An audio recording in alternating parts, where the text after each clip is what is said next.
कार्रवाई की जाएगी।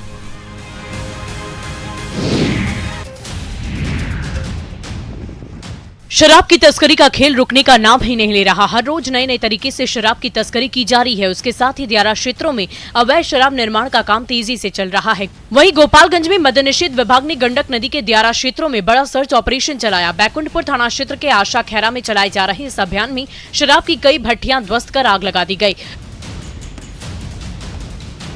ड्रोन की मदद से शराब तस्करों के अड्डों की पहचान कर उत्पाद विभाग की टीम कार्रवाई कर रही है।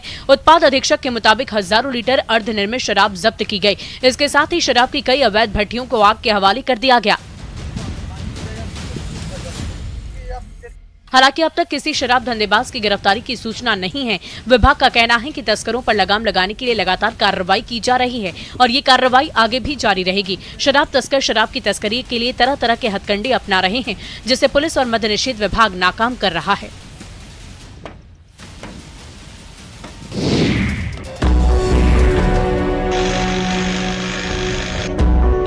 कभी कभी दौलत और जमीन लोगों के लिए रिश्तों से ज्यादा जरूरी हो जाती है। जमुई से एक ऐसा ही मामला सामने आया है। जमीन के लिए एक छोटे भाई ने अपने बुजुर्ग भाई को दुकान में बंद कर दिया। बुजुर्ग घंटों तक दुकान में तड़पते रहे। बाद में जब दुकान के अंदर से चीखने चिल्लाने की आवाजें आई तो गाँव वालों की पहल और फिर पुलिस को बुलाने के बाद दुकान का शटर काटकर उन्हें बाहर निकाला गया। दरअसल जमुई के सोनू थाना क्षेत्र के सुदूर अमझरी गाँव में 80 साल के बुजुर्ग राधे मंडल को उनके छोटे भाई सुखदेव मंडल ने अपने कपड़े की दुकान में बंद कर दिया। बताया जाता है कि राधे मंडल और उसके भाई के बीच पुराना जमीन विवाद चल रहा है। उसी विवाद में घर से मंदिर जाने के दौरान बुजुर्ग पुजारी को उसके छोटे भाई ने पकड़कर अपनी दुकान में बंद कर दिया। काफी हो हंगामे के बाद शटर काटकर राधे मंडल को दुकान से बाहर निकाला गया। घर के झगड़े का ये मामला आसपास के लोगों को जब पता चला तो भीड़ लग गई। लोग छोटे भाई को इस अमानवीय व्यवहार के लिए कोसने लगे।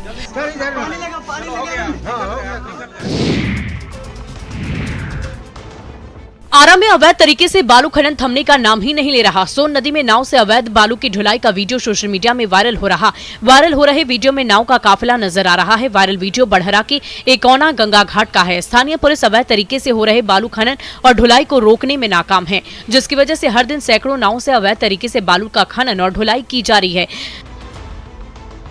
अवैध बालू लदे सैकड़ों नावें हर दिन सोन नदी की तरफ से आती है और फिर सारण जिले के डोरीगंज थाना क्षेत्र में ये नावें गंगा में प्रवेश कर विभिन्न जिलों और यूपी की ओर चली जाती है। भोजपुर सारण उत्तर प्रदेश के विभिन्न जिलों की ओर से आने वाली नावों का काफिला बढ़हरा प्रखंड के एकवना गांव के पास से गंगा के भागड़ से होते हुए गुजरता है। यहाँ पुलिस मूक दर्शक बनी रहती है। हालात ये है कि ये नावें गंगा में जिन क्षेत्रों से होकर गुजरती है उन क्षेत्रों से कई थाने पड़ते हैं, लेकिन इसे रोकने के लिए कोई पुलिस नहीं आती।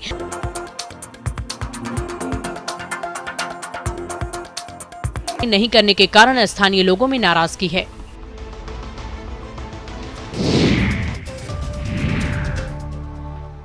कहते हैं भगवान हर जगह नहीं हो सकते, इसलिए वो धरती पर कुछ फरिश्तों को भेज देते हैं। सिवान में इन्हीं फरिश्तों की जीती जागती सूरत देखने को मिली।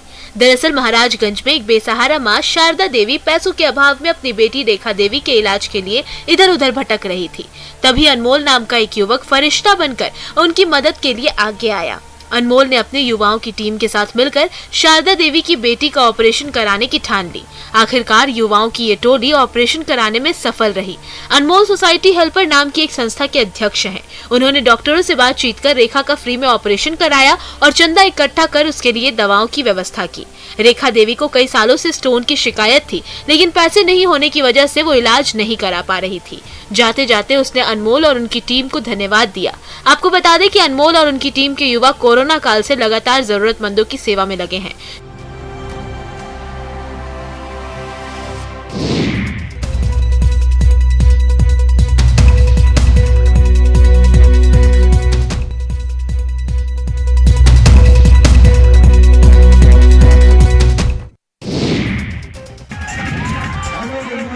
सुपौल में एक बार फिर तमंचे पर डिस्को का वीडियो वायरल हुआ है, जहां अश्लील गीत पर डांस करती महिला कलाकार दोनों हाथ में अवैध पिस्टल लहराकर अश्लीलता परोस रही है, तो वहीं एक युवक फायरिंग कर दहशत फैला रहा है। तस्वीर त्रिवेणीगंज थाना इलाके के औरलाहा वार्ड नंबर 5 की बताई जा रही है, जहां एक प्रोग्राम के दौरान ताबड़तोड़ फायरिंग की जा रही है। देखिए कैसे नचनिया के दोनों हाथों में पिस्टल है और तमंचा लेकर वो ठुमके लगा रही है। स्टेज के नीचे खड़े लोग वीडियो बनाने में मशगूल हैं। हैं। फिर डांसर 2 युवकों को पिस्टल वापस लौटा देती है। इसी दौरान स्टेज पर खड़ा एक युवक पिस्टल से फायरिंग करने का प्रयास करने लगता है। काफी कोशिश के बाद जब फायर नहीं होता है तो ग्रीन रूम चला जाता है। कुछ मिनटों के बाद उक्त युवक अपने चेहरे पर हरा गमछा लपेटकर स्टेज पर पिस्टल से फायरिंग करने लगता है। वीडियो वायरल होते ही पुलिस हरकत में आ गई है और मामले की जांच में जुट गई है।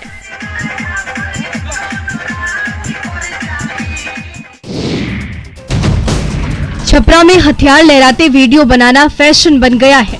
हथियार लहराने के 3 मामले के सामने आने के बाद पुलिस की कार्यशैली पर सवाल उठने लगे हैं। एक और वीडियो सामने आया है महुई से, जहां एक युवक अपने दोस्तों के साथ हथियार लहराते नजर आ रहा है। वीडियो में देखिए कैसे रियाज अंसारी नाम का ये युवक बेखौफ होकर हथियार चमका रहा है और अपने दोस्तों के साथ अश्लील डांस का लुत्फ उठा रहा है। ये देखिए, तमंचेबाजों ने तो पूरी महफिल ही सजा रखी है। लाउड म्यूजिक पर नचनिया टुमके लगा रही है और इसके साथ ही कई युवक बैठे इस नृत्य का आनंद ले रहे हैं। वहीं ब्लू कलर की टी-शर्ट पहने एक युवक वीडियो बना रहा है और इसी युवक की गोद में एक नहीं बल्कि 2 तमंचे रखे हुए हैं, जिसे वो बड़े ही शान से दिखा रहा है। तमंचे के साथ वीडियो बनाने वाले युवक की पहचान रियाज अंसारी के रूप में हुई है, जो अपने दोस्तों के संग हथियार लहराकर डांस का लुत्फ उठा रहा था।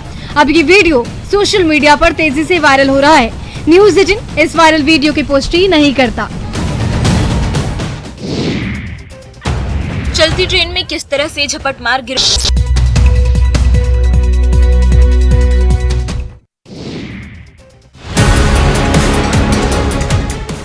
महाराष्ट्र के कई हिस्सों में लगातार बारिश हो रही है। ऐसे में महाराष्ट्र के कई हिस्सों में नदियां उफान पर है। महाराष्ट्र के नासिक से जो तस्वीरें सामने आई है उन्हें देखा जा सकता है कि नासिक में गोदावरी नदी का जलस्तर बढ़ने से नासिक का मंदिर जलमग्न हो गया है। नासिक में 2 दिनों से हो रही बारिश के बाद गोदावरी नदी उफान पर है और कई मंदिर को अपने आगोश में ले लिया है।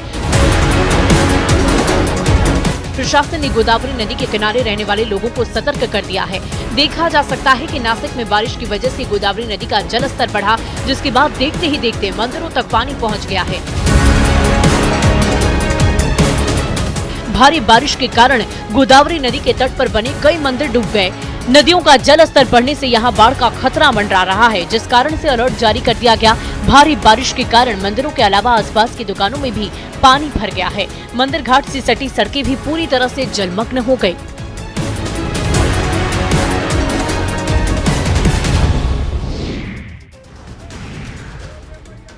सात नदियों से घिरे खगड़िया में कटाव एक बड़ी समस्या बनती जा रही है। खगड़िया में कोसी और बागमती नदी के किनारे हो रहे कटाव से इलाके के लोगों में दहशत का माहौल है। बेलदौर और चौथम प्रखंड के पास हो रहे कटाव से ग्रामीण खौफजदा हैं। रोज खेती युक्त जमीन कटकर नदी में विलीन होती जा रही है। कटाव की इस तस्वीर को देखकर समझा जा सकता है कि किस तरह से बागमती नदी से हो रहे कटाव ने रौद्र रूप धारण कर लिया है। कटाव अब धीरे धीरे अग्रहण गांव के कई और घरों को लीलने को तैयार है। ग्रामीणों का कहना है कि पिछले साल भी 2 दर्जन से अधिक घर बागमती नदी के कटाव का शिकार हुए थे। इस बार कटाव निरोधक कार्य शुरू तो हुआ, लेकिन वो नाकाफी निकला। कटाव शुरू होते होते अग्रहण गांव में बने घर के पास पहुंच गया है। बाढ़ नियंत्रण विभाग की उदासीनता भी ग्रामीणों के लिए समस्या बनी हुई है। लोगों का कहना है कि जब तक बोल्डर का प्रयोग कटाव निरोधी कार्य के लिए नहीं किया जाएगा, तब तक कटाव नहीं रुक सकता।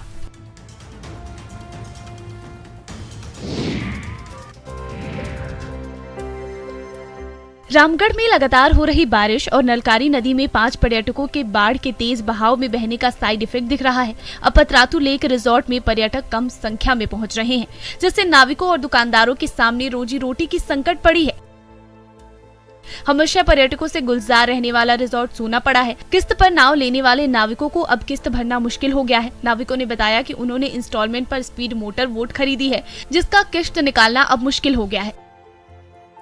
सैकड़ों नाविकों का जीविकोपार्जन पर्यटकों के नौका विहार और स्पीड बोट पर घुमाने के कारण चलता है, पर उनका काम धंधा मंद पड़ा है। दुकानदार भी पर्यटकों पर निर्भर हैं। पर्यटकों के नहीं आने पर इन लोगों में काफी निराशा देखी जा रही है। बारिश ने अब इन लोगों के रोजगार के अवसर को छीन लिया है। आर्थिक स्थिति हम लोग का चरमरा गया है और हम लोग इससे बहुत दुख हैं और हम लोग का घर परिवार अच्छे ढंग से नहीं चल पा रहा है। 2 साल बाद धूमधाम से दुर्गा पूजा मनाने की तैयारी चल रही है। राजधानी रांची में भी अलग अलग जगहों पर अलग अलग थीम पर पूजा पंडाल बनाए जा रहे हैं। इसे लेकर बाहर से कलाकारों को भी बुलाया जा रहा है। रांची के हरमू मैदान में इस बार यहाँ के खेलों को पूजा पंडाल के माध्यम से दर्शाने की तैयारी चल रही है। आउटडोर गेम को बढ़ावा देने के लिए पूजा पंडाल बनाए जा रहे हैं। पूजा पंडाल में इस बार काफी कुछ खास देखने को मिलेगा। कहीं कोरोना काल में लोगों के अनुभव को ध्यान में रखते हुए इस बार थीम को रखा गया है, तो वहीं इस बार हाथी पर सवार होकर भी मां आएंगी और डोली पर सवार होकर वापस लौट जाएंगी, जिसका मतलब सुख, शांति और समृद्धि से है। हालांकि कोरोना काल में नवरात्र का रंग फीका पड़ गया था, लेकिन इस साल माता रानी के आगमन को लेकर भक्तों में खासा उत्साह है। इसलिए ही लोग तरह तरह के पंडाल बनाकर देवी के आगमन की तैयारी कर रहे हैं।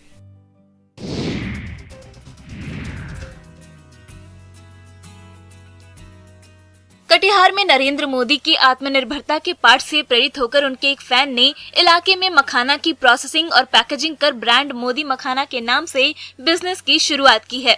इस मखाने को देश के बाजारों में ही नहीं बल्कि विदेश के बाजारों तक भी पहुंचा रहे हैं। नरेंद्र मोदी के फैन गुलफराज कोढ़ा ने इलाके में मखाना प्रोसेसिंग और पैकेजिंग का ऑटोमेटिक प्लांट लगाकर कई लोगों को रोजगार भी दिया है। बीटेक डिग्री धारक युवा गुलफराज कोढ़ा के सुदूर इलाका चरखी मस्जिद टोला के रहने वाले हैं, जो अब गांव के ही कई लोगों को आत्मनिर्भर भी बना रहे हैं। गुलफराज चाहते हैं कि पीएम मोदी भी उनके इस काम को जाने। युवा उद्यमी ने कहा कि अगर प्रधानमंत्री नरेंद्र मोदी तक किसी भी तरीके से उनके प्रयास की कहानी पहुंचे और नरेंद्र मोदी उनको प्रेरित करने के लिए 2 शब्द कहें तो उनका जीवन धन्य हो जाएगा।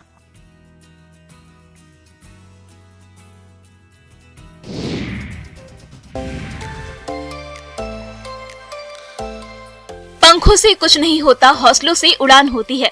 इस कहावत को चरितार्थ किया है जमशेदपुर की पूजा सिंह ने।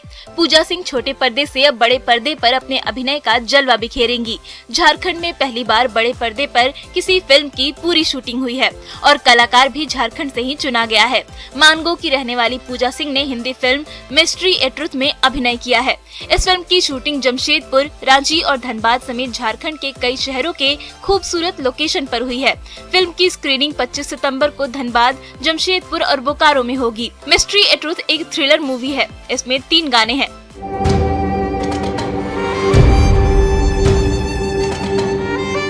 पूजा ने बातचीत में बताया कि शादी के 10 साल बाद वो मॉडलिंग और फिल्मों में अभिनय से जुड़ी और उनके आगे बढ़ने में पति राजेंद्र सिंह और 2 बेटे आर्यन और अक्षित का समर्थन अहम है।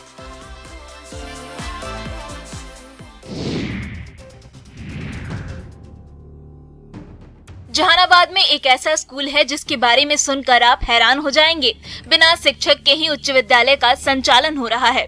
जी हाँ, मध्य विद्यालय घेजन को 2014 में उत्क्रमित कर उच्च विद्यालय में प्रोन्नत किया गया था। इसके बाद छात्र छात्राओं का नामांकन भी शुरू हो गया, लेकिन शिक्षकों की नियुक्ति नहीं की गई। विभाग ने कागजी आदेश पर मध्य विद्यालय के एक शिक्षक को विद्यालय संचालन की जिम्मेदारी दे रखी है।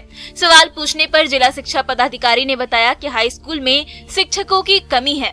ऐसे में मिडिल स्कूल के शिक्षकों को ही हाई स्कूल में भी सेवा देने का निर्देश दिया गया है। वहीं उच्च विद्यालय का सभी कार्य एक शिक्षक को देखना पड़ता है। ऐसे में जाहिर है यहाँ नियमित शैक्षणिक कार्य तो संभव नहीं हो पाता है। हालांकि फॉर्म रजिस्ट्रेशन और नामांकन की प्रक्रिया विधिवत तरीके से की जाती है।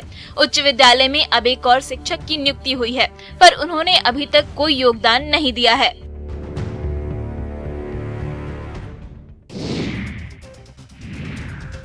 चतरा में पुलिस ब्राउन शुगर तस्करों और ड्रग माफिया के खिलाफ लगातार एक्शन मोड में है।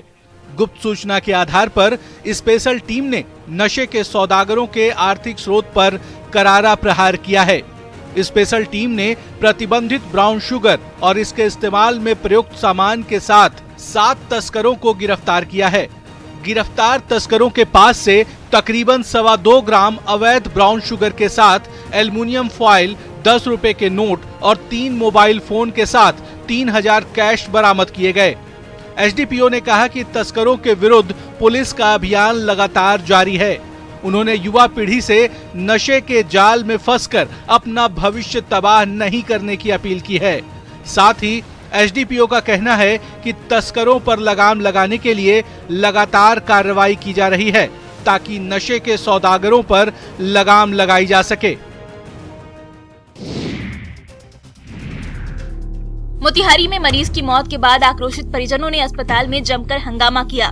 घर वालों का आरोप है कि अस्पताल की तरफ से मरीज की हालत के बारे में सही जानकारी नहीं दी जा रही थी और जब पूछताछ की गई तो अस्पताल के कर्मचारियों ने दुर्व्यवहार किया, जिसकी वजह से घर वालों में आक्रोश बढ़ा और फिर मरीज के परिजनों ने अस्पताल में जमकर हंगामा करना शुरू कर दिया। तोड़फोड़ के दौरान अस्पताल कर्मियों ने परिजनों को सड़क पर दौड़ा कर पिटाई की। बताया जाता है कि कल्याणपुर के औरवा गांव निवासी जमालुद्दीन तेज बुखार से पीड़ित था, जिसे परिजनों ने बेहतर इलाज के लिए मोतिहारी के निजी अस्पताल रहमानिया मेडिकल में भर्ती कराया, जहां डॉक्टर ने इलाज के दौरान कई टेस्ट कराए और मरीज के परिजनों को शीघ्र स्वस्थ होने का संभावना देता रहा। लेकिन अस्पताल प्रबंधन ने एकाएक प्लेटलेट डाउन होने की बात कह मौत हो जाने की जानकारी दी। बड़ी बात है कि पुलिस की मौजूदगी में अस्पताल के कर्मचारियों ने मरीज के घर वालों को पीटा और पुलिस ने बचाने की कोशिश तक नहीं की।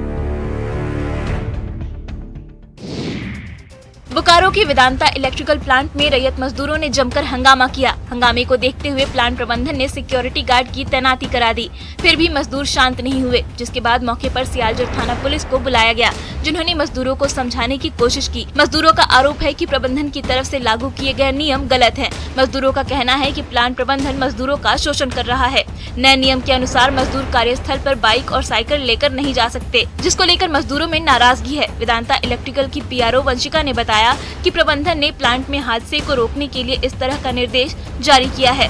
निर्देश में कहा गया है कि जो भी मजदूर अपनी बाइक या साइकिल से आएंगे, उन्हें प्लांट के अंदर तय जगह पर उसे खड़ा करना होगा और प्लांट के बस के सहारे ही उन्हें कार्यस्थल पर जाना होगा। लेकिन मजदूर इसका विरोध कर रहे हैं। प्रबंधन का दावा है कि वो मजदूरों की सुरक्षा से किसी प्रकार का समझौता नहीं करना चाहता, जबकि मजदूरों का कहना है कि इस तरह का जो आदेश निकाला गया है, ऐसे में मजदूरों को समय से घर से निकलना होगा और कार्य समाप्त होने के बाद प्रबंधन अपनी मर्जी से बस के सहारे उन्हें कार्यस्थल से ले जाने का काम करना चाहती है। खबर वैशाली से, जहां मुख्यमंत्री के सोलर लाइट उद्घाटन की वेबकास्टिंग को देखने के लिए जमा हुए वार्ड सदस्य और पंचायत समिति के बीच जमकर मारपीट हुई। मारपीट का वीडियो तेजी से वायरल हो रहा है। वायरल वीडियो में लात और घूंसे की बरसात हो रही है। पंचायत सचिव कुर्सी उठाकर वार्ड सदस्यों पर वार करते हुए दिख रहे हैं और ये सब कुछ महज चंद कुर्सियों के कम पड़ने के कारण हुआ है। मामला महनार थाना क्षेत्र की समरसपुर पंचायत का है। बताया जा रहा है कि वेबकास्टिंग को देखने के लिए पंचायत के 13 वार्ड सदस्य और पंचायत सचिव शंकर भगत जमा हुए थे, जहां केवल 10 कुर्सियां ही रखी गई थी, जबकि वार्ड सदस्य 13 की संख्या में पहुंचे थे। साथ ही कुछ अन्य लोग मौजूद थे। इसी बात को लेकर वार्ड सदस्य और पंचायत सचिव के बीच में कहासुनी शुरू हो गई। वार्ड सदस्यों ने पंचायत सचिव से कुर्सी या कोई अन्य बैठने की वैकल्पिक व्यवस्था करने की मांग की, जिस पर पंचायत सचिव भड़क गए और मामले ने तूल पकड़ लिया। कहासुनी से शुरू हुई बात मारपीट में तब्दील हो गई। दोनों पक्षों में जमकर लात घूंसे चले।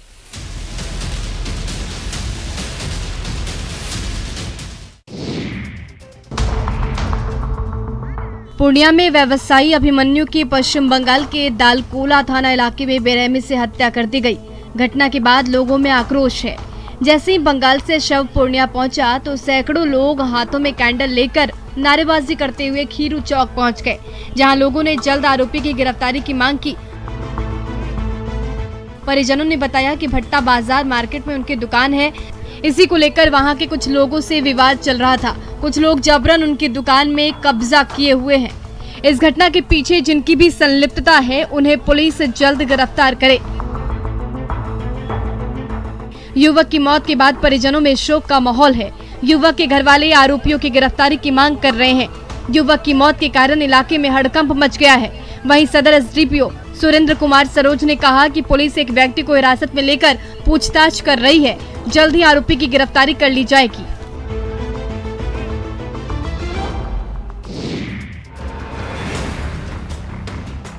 मुंगेर के एक तेल मिल में नाबालिग चोर की चोरी की घटना को अंजाम दिया है। चोरी की ये पूरी घटना CCTV में कैद हो गई। नाबालिग चोर ने यहां से 15,000 कैश और एक सोने का सिक्का उड़ा ले जाता है। तस्वीरों में देखिए चोर कैसे तेल मिल के पिछले हिस्से से प्रवेश करता है और काउंटर तलाशने लगता है। कुछ देर बाद चोर को गल्ले की चाबी मिलती है, जिसके बाद चोर गल्ला खोल लेता है और पैसे निकालने लगता है। धीरे धीरे करके चोर गल्ले के पूरे पैसे अपनी जेबों में भर लेता है। उसके बाद कुछ सिक्के भी निकाल लेता है। चोरी करने के बाद शातिर नाबालिग चोर गल्ले को वापस से लॉक करता है और चाबी अपनी जगह पर रख देता है और बड़े ही आराम से मिल से निकल जाता है। शातिर चोर को ये नहीं पता था कि उसकी इस करतूत पर सीसीटीवी कैमरे ने नजर रखी हुई है, जिसमें चोरी करते हुए उसकी तस्वीर साफ नजर आ रही है। घटना गंगटा थाना क्षेत्र के बड़ी मंजगांव गांव की है। फिलहाल सीसीटीवी के जरिए पुलिस मामले की जांच में जुटी है।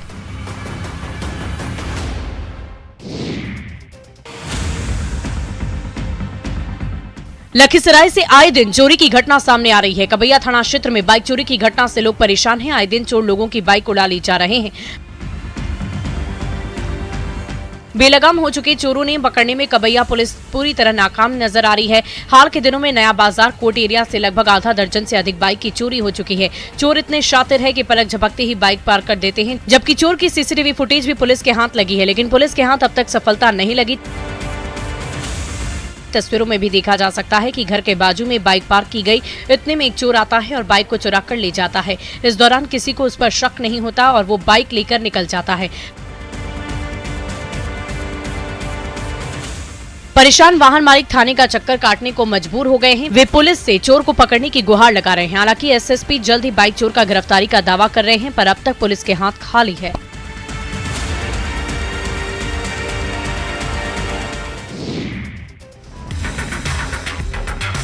पूर्वी चंपारण से एक पूर्व मुखिया की रासलीला का वीडियो सामने आया है। इस वीडियो में मुखिया जी अपनी मर्यादा भूलते नजर आ रहे हैं और नचनिया के साथ जमकर ठुमके लगाते नजर आ रहे हैं। दरअसल चिरैया प्रखंड के खरतरी पंचायत के पूर्व मुखिया का ये वीडियो इन दिनों सोशल मीडिया पर तेजी से वायरल हो रहा है, जिसमें वो भोजपुरी गाने पर अपना आपा खोकर खुले मंच पर नचनिया के साथ अश्लील हरकत करते हुए नाचते नजर आ रहे हैं। इसी बीच सैकड़ों की भीड़ में किसी ने पूर्व मुखिया की इस अश्लील हरकत का वीडियो बनाकर सोशल मीडिया पर वायरल कर दिया।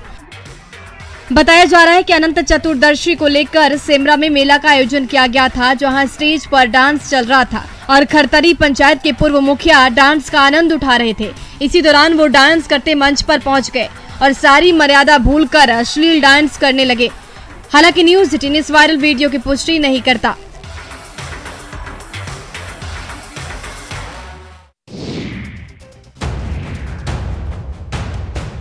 गुवाहाटी के नरेंगे स्थित आर्मी पब्लिक स्कूल में एक हाथी घुस गया। स्कूल के गलियारों में घूमते हुए जंबो को देखकर लोग डर गए। वीडियो में हाथी को स्कूल के गलियारों में घूमते हुए देखा जा सकता है। वहीं कुछ लोग उसे दूर करने की कोशिश करते भी नजर आ रहे हैं। तस्वीरें आर्मी पब्लिक स्कूल की है, जहां हाथी लंबे समय तक स्कूल के गलियारों में घूमता रहा, जिसे देखकर आसपास के लोग उस नजारे को अपने मोबाइल में कैद करने लगे। इस दौरान हाथी काफी देर तक इमारत से निकलने की कोशिश कर रहा था, पर बिल्डिंग की हाइट कम होने के कारण वो निकल नहीं पा रहा है, जिस कारण हाथी बहुत परेशान हो गया। बाद में स्कूल प्रबंधन की ओर से इसकी जानकारी वन विभाग को दी गई। काफी मशक्कत के बाद वन विभाग ने हाथी को पास के अमचुंग वन्य जीव अभ्यारण्य के जंगलों में पहुंचाया। बताया जा रहा है कि हाथी खाने की खोज में स्कूल तक जा पहुंचा था और फिर स्कूल की बिल्डिंग में फंस गया। हाथी का ये वीडियो सोशल मीडिया पर जमकर वायरल हो रहा है, जिसे यूजर्स काफी पसंद कर रहे हैं।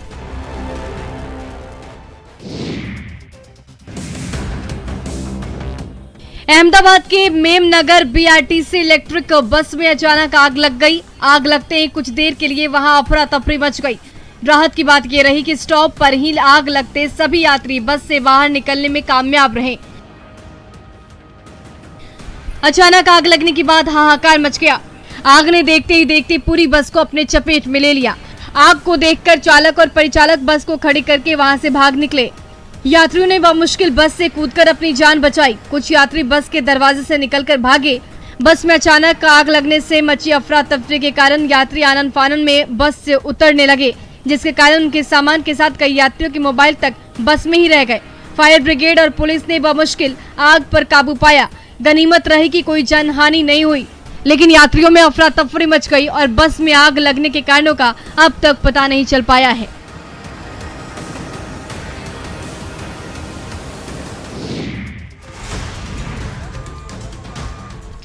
सूरत के वलसाड में वापी इलाके में एक केमिकल फैक्ट्री में भीषण आग लग गई। आग की भयावह लपटों ने पूरी कंपनी को तबाह कर दिया। हालांकि घटना की सूचना मिलते ही फायर ब्रिगेड की गाड़ी मौके पर पहुंची और आग बुझाने में लग गई। गनीमत रही कि जिस समय आग लगी उस वक्त कंपनी में कोई नहीं था, लिहाजा कोई हताहत नहीं है। आग इतनी भयावह थी कि उसकी लपटें काफी दूर दूर तक नजर आई। फैक्ट्री में काले धुएं का गुबार उठने लगा। जिसे देखकर मौके पर अफरा तफरी मच गई। फैक्ट्री में आग की घटना से आसपास के इलाकों में भगदड़ मच गया। हालांकि मौके पर पहुंची फायर ब्रिगेड की गाड़ियों ने काफी मशक्कत के बाद आग पर काबू पा लिया। कंपनी के अधिकारी नुकसान का जायजा ले रहे हैं।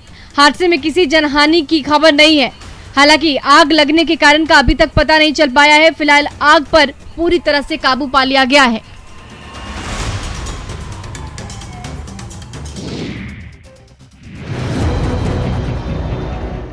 हल्की सी बारिश से ही स्वास्थ्य व्यवस्था की पोल खुल गई। अस्पताल परिसर अब किसी तालाब की तरह नजर आ रहा है। जिधर भी नजर जा रही है उधर सिर्फ और सिर्फ पानी ही पानी नजर आ रहा है। ये नजारा है गोपालगंज के मॉडल सदर अस्पताल का, जो कुछ ही देर की बारिश में पानी पानी हो गया। शुक्रवार की सुबह हुई मूसलाधार बारिश के बाद अस्पताल परिसर तालाब में तब्दील हो गया। इमरजेंसी वार्ड के बाहर घुटने भर पानी जमा है। अस्पताल में पानी लगने की वजह से मरीजों की परेशानी लगातार बढ़ती जा रही है। वहीं संक्रमण का भी खतरा सताने लगा है। पानी भरे अस्पताल में लोग अपना इलाज कराने पहुंच रहे हैं, जिससे मरीजों को काफी परेशानी हो रही है। डॉक्टर और अन्य कर्मचारी भी काफी परेशानियों का सामना कर रहे हैं। कर्मचारियों ने बताया कि हर बारिश में अस्पताल दरिया बन जाता है और कई बार इसकी शिकायत भी की गई, पर समस्या जस की तस बनी हुई है।